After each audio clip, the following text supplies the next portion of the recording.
गैल भूत जागिए भाई आ मोटू जी गैले खड़ियाई आ ऊ पारे खूबे शिकारी बम के दे सुखा के गाड़ी जी आ कहे भगाऊ आज ते हमके कहे भगाऊ आज ते हमके हमू देख ली तोरा दम के आ कटकट दांत बजावे लगल है जी हर थर देह कपावे लगल है जी आँख बनौले भांटा तोरे सोखा लगल है सुटू के डरे।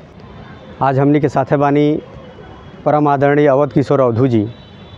यहाँ के सामाजिक कुरीति पर अक्सर प्रहार करत रहे अपनी कविता के माध्यम से।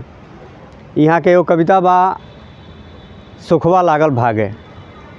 हम चाहब कि ये रचना श्रोता लोग के रउआ सुनाई एकर लाभ पूरा समाज उठाओ। बहुत बहुत धन्यवाद आकाश महेशपुरी जी, बहुत बढ़िया विषय रुआ बतौनी। हम एगो कविता लिखले रहनी को के जौना के शीर्षक बा सोखा बाबा लगले भागे। कुशीनगर के धरती पर हम निकायल बनी जान ए धरती पर हम चाहतनी कि रचना पढ़ी आकाश जी के आदेश के अनुसार कि ढोंगी एगो आई के रहे बनौले भाव ओकर रहे पुकार के सोखा बाबा नाव। वाह। सोखा में दूगो अक्षर होला सोखा, तो सो से उ सोवत रहे मस्ती में दिन रात आ खा से घर घर झींट के रहे खात उ बात। वाह। सुनी सभे उ लौके कैसन आ सिर के झोंटा भालू जैसन। वाह वाह वाह। सुनी सभे उ लौके कैसन आ सिर के झोंटा भालू जैसन आ बकरा तरिया दाढ़ी वाला आ घर में करिया भीषण मारला। वाह वाह वाह वाह। करिए छड़ी दाब ले काँख है बड़का लोटा साथे राखे आ पेट रहे ओकर नदकोला नाद नहीं रहे नदकोला रहे पेट रहे ओकर नदकोला घूमल करे टोला टोला आ चेला दूगो साथे राखे मंगरे ना सातों दिन भाखे। वाह। आ करे कपारे गजबे ठीका सब दुखवे के ले ठीका आ जिनका पर उ नजर गड़ावे उनका पर बा जीन बतावे। वाह। आ ओहू का फेरा में पड़ के बहुत लोग सुख पावल मर के।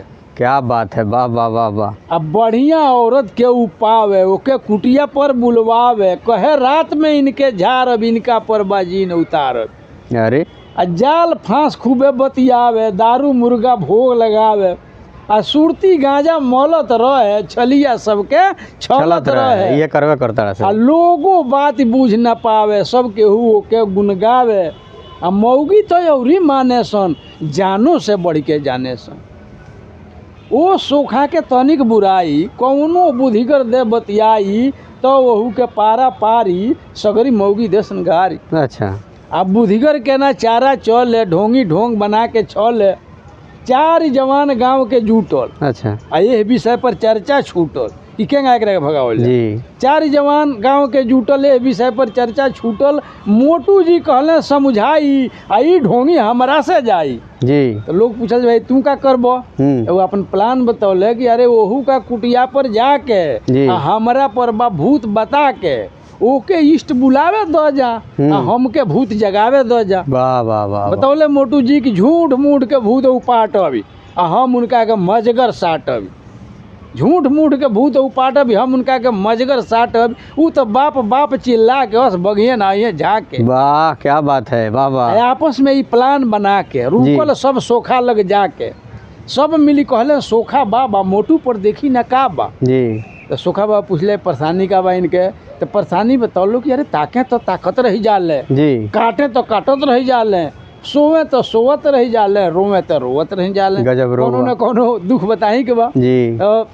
सब जना मिल के कहलो कि गाँव में भेड़ लगावल जाई जमन कहीं ऊपर आवल जाई रौरो मांग पुरावल जाई पूजा सजी चढ़ावल जाई आ सोखा बाबा नजर उठाई इनका पर का बा बतलाई। वाह वाह वाह वाह। सोखा कहे जीन ह भाई केहू जाऊ तो उनका मुंह में मने ये रहे कि जीन पकड़ लेवे करे के। सोखा कहे जीन ह भाई इनके रखले हवे सताई पूजा जब हो पा जाई तुरंत यहाँ से भाग पर आई। वाह। तो पूछल लो जी का हर और पूजा तो सोखा बाबा सोचले जी तनी तनी आसान आसान लोग से हम कितना रुपया ऐंठ लेनी तो ई तो गांव भर के लोग भेड़ लगा के देवे के कहता तो जी। मजगर मांगे की चाहिए तो सुखा बाबा बतौले फुरमौले की पूजा हो सोना के छड़ी सोने रही खड़ाऊ घड़ी आ दारू मीट इष्ट का चाही हमरा खतिरा किछौ ना कुछ नहीं। वाह वाह वाह इनके ठीक करब हम भाई देव जिन के तुरंत भगाई जी ई तो कहले सोखा बाबा आई जानी आगे का बा जी आ गइल भूत जागिए भाई आ मोटू जी गइले खड़ियाई आ ऊ पारे खूबे शिकारी बमके दे सोखा के गाड़ी जी आ कहे भगाऊ आज ते हमके कहे भगाऊ आज ते हमके हमू देख ली तोरा दम दम के। के आ कटकट दांत बजावे लगल है जी हर थर दे कपावे लगल है जी आँख बनौले भांटा तोरे जी। सोखा लगल है सुटू के डरे जी आ मोटू गरजत तनिक लटकल है आ जी।